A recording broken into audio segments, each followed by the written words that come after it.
বিয়ে করতে গেলেই বাপে বলে আগে নিজের পায়ে দাঁড়া। তো এতদিন ও কার পায়ে দাঁড়াইছে? ছেলে মেয়েদেরকে সাহস দেন, ছেলেও পড়বে।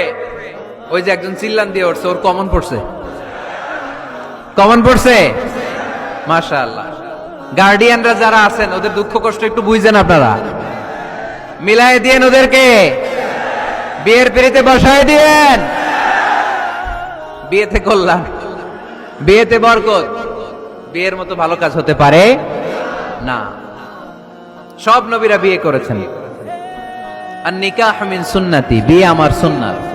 ফামান রাগিবা আন সুন্নতি ফালাইসা মিন্নি, যে আমার সুন্নতকে ভালোবাসে না সে আমার উম্মত হতে পারে না। বিয়েটাকে সহজ করে দেন। যেই সমাজে বিয়ে সহজ ওই সমাজে জিনা কঠিন, তাই না?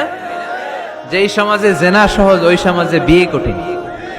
আমাদের সমাজে জিনা করা সহজ, বিয়ে করতে লাগে 10 লাখ, জিনা করতে লাগে 1000, ঠিক কিনা?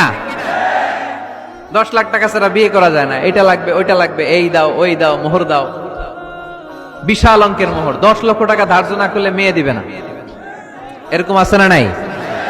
না, এগুলো আসলে ইসলামিক কালচার না। ছেলের বাবা মেয়ের বাবা উভয়কে আমি বলি বিয়েটা সহজ করে দেন, সহজ করে দেন। ছেলে পড়াশোনা করুক, সমস্যা নাই, মেয়েও পড়ুক, কিন্তু তারা পবিত্রভাবে তাদের সম্পর্ককে মেনটেন করুক, ঠিক কিনা? তাদের এই যৌবনের তাড়নায় যে পাপের সাথে জড়াবে তার পার্সেন্টেজ গুণা বাবা হিসেবে আপনার কাঁধেও আছে না নাই? এজন্য বাবারা সাবধান, মায়েরা সাবধান, বিয়েটাকে সহজ করেন।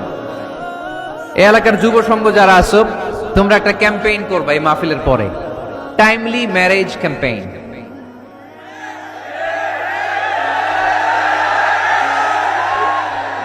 Timely marriage campaign.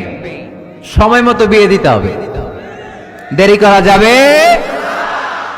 বাপ মা বুঝে না, একজনকে হুজুর আব্বাই বুঝে না। গার্ডিয়ান যারা আছেন একটু সদয় হন। ওরা যে পাপের সাথে, পাপের রাস্তা যে ওরা চিনে যাচ্ছে, পাপের পথে যে জড়িয়ে যাচ্ছে, আল্লাহর সুপ্রিম কোর্টের কাঠগড়ায় আসামি করে আল্লাহ সেদিন আপনারে দাঁড় করাবে। আল্লাযীনা হুম লিফুরুজিহিম হাফিজুন, they guard their privates. মুকদ্দমাতুল হারামে হারাম, এট এ গ্ল্যান্স। একটা নারীর দিকে চোখ পড়ে যাওয়া এটা হারাম না, কিন্তু এই চোখ পড়ার কারণে এটা জেনার দিকে নিয়ে যাবে, এজন্য এটাকেও হারাম করেছে কে? মুকদ্দমাতুল হারামে হারাম, এই নজরটা বড় খারাপ। আর নাযার সাহামুন মাসমুমুন মিন সিহামি ইবলিস, এই নজর হচ্ছে শয়তানের বিষ মাখানো তীরের মধ্য থেকে একটা ভয়ঙ্কর তীর। এই তীর দিয়ে শয়তান যুবক আর যুবতীদেরকে কাবু করে ফেলে।